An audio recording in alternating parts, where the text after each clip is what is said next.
Hello, I'm Dara Tomasson. Today's video is talking about how do you select an edge-to-edge, or sometimes they're called pantograph pattern for your quilt or for a customer quilt. If you like this video or these types of videos, I would love you to subscribe. And you just press subscribe and there's a little bell and it tells you every week when a video comes out so you won't miss it. I have videos that come out every Wednesday. It is so much fun for me to share all of this information with you. And if you have video ideas that you want me to consider doing, just let me know. I don't want you to miss out on these amazing videos. They're like a lot of fun and you learn so much and I'm so happy to be teaching them to you. Okay, so let's get to it. You have a client that comes into your door and they want an edge to edge. And so you are, if you're running this business, you are the professional. They are looking to you for guidance and direction. So I'm just going to give you some pointers on ways that you can help them do that. Also, if you're not a long arm quilter and you're going to get a quilt quilted, these are some really good tips for you as well. The first thing I always do when a client brings me a quilt is I always ask, what is the purpose of this quilt? Who is the quilt for? What is, like, why did this quilt even begin? Sometimes clients will say, I just saw a kit, I really liked it, I'm not even sure what to do with this quilt. If I know that, then I'm like, okay. If it's for a granddaughter, that's pretty easy. A grandson, a son that's graduating from high school, a wedding quilt, all of those kinds of things, that design that you use for stitching is going to make a huge impact on their quilt. I had a client recently bring a wedding quilt and she just wanted me to quilt hearts on it. And then when she spoke to her daughter, like, no, I want the quilt to be quilted the way it was in the magazine. And so that changed everything. So we need to get really clear on the purpose of the quilt, and then you can guide that client to the right design for them. So then the next thing that I like to establish is I kind of like to get a feel for what my client likes. So I have this handy dandy binder that I keep in my studio, and it has different patterns that I have available. And so we'll go through the binder and I say, what pattern appeals to you? And I kind of get a feel for what they like. And so if they're more on something that's more flowy, or if they're more like a geometric kind of design, then I know in my stash of, in my book or wherever, I know that this is where a whole bunch of these kind of patterns are. Remember, you're the professional. They're looking to you for guidance. So this quilt has some really awesome design elements to consider. So here on this beautiful fabric, you have these gorgeous paisleys. And so paisleys are super flowy and really pretty. We also have this very geometric flower design. So if we wanted to do something very geometric and very repeated, I think that would really complement this. However, if we wanted to do something really flowy and elegant, that would complement this. We also have these little squares all around the design, and on every single one of these, every single one has little polka dots. So we think, well, maybe the polka dots could be the thing that brings it all together. She has ladybugs and little bugs. So if you wanted this for like a younger child, you wanted to play on the bugs, or if you have someone in the family who loves bugs, you could actually get away with doing something like that. The other thing is we have these really beautiful, big, like commanding flowers. So if you wanted to go something like bold and fun with these flowers, you could play on that. So there's a lot of different ways that you could take this quilt. And as I would be talking to my client about them, I'm like, tell me your favorite fabric. Tell me why you chose this pattern. Did you like the geometric type pattern? It kind of looks like a floor, or like the planks, right?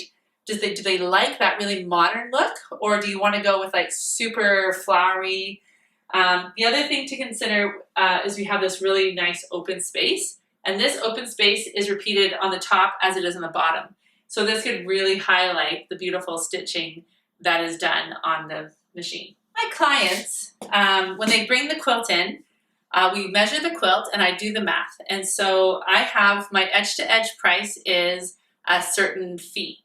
And so I say, okay, let's measure the quilt together, and then we times it by the square inch. And then I say, if we want to do just an all over edge to edge, that is going to be this price. If you want to do let's say the client really wanted something really special in this area that's going to be a little bit more custom, and so then you would tell the client how much more that was going to be. So let's just say for this purpose of the video is that it's an all edge to edge, and so you get a feel for your client, what they want, and so once you kind of narrow down a design, then you can proceed with that one. The other thing about the design, especially if you have a Statler like I do or computerized, you can actually change the scale of the design. Okay, so this is just a client quilt. This is the same client actually. And because we have this really big prints and really big piecing, I decided to go big with my design. And I was able to scale this. If you buy the paper pantographs, they are what they are. They just are, and you don't have this consideration.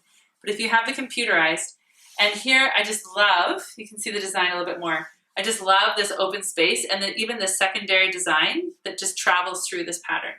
And so this one is a larger scale that I would recommend for them. And then I have this client quilt. This is the camper quilt. It's really cute. And so on this one, I have more dense quilting, and there's more of a design that's a picture. It's actually reeds and leaves. It's very cute. So it's kind of a repeated pattern of trees and everything. And so I have it a little bit more detailed so you can really capture the vision of the quilt. You think about the scale of the actual quilting, and you want to be able to manage the scale with the type of piecing. So one of the things you could consider with that is do you want your first row to just fit within this border, or do you want to cut that border up? So that's another consideration when you yourself are going to do the edge to edge, is how do you want to treat that open space? That's just something to think about, just because this quilt is really fun and unique. Every quilt is fun and unique. The other thing to consider, of course, is thread. So again, I think thread is a really fun way to augment the pattern of that you've chosen. However, you have to be careful with the balance, because you don't want the quilting to overtake the beauty of the quilt. So this is a fairly neutral quilt. You could definitely go with this really pretty green. You could go with this pink. This turquoise would be amazing. I'd love that. You could go with the coral. Like any of these beautiful colors, you could do the stitching and that would just really pop. But if this quilt is going to be like very neutral, like we have all of this neutral colors and everything, like is that the way we want to go? And so we don't want to be competing with the quilt. We want to complement the quilt. So that's something you have to really keep in mind. If your client is like, yeah, let's bring on color, let's do bold, fun, then you would really play on these big bold flowers and the colors, and you would go more with the green or with the turquoise. I think that would just really pop. Or even the coral I think would look great. I love the contrast with coral and gray. Now, when you're deciding on a thread color, so what I've done is I've taken these really cute bins and I put them in here in my studio, and I have them all color coordinated. So let's say I was going to suggest to my client that we go with like a really fun turquoise. So then I would take a few colors out, just to say I have the one, and I'm going to, this is what's called additioning thread.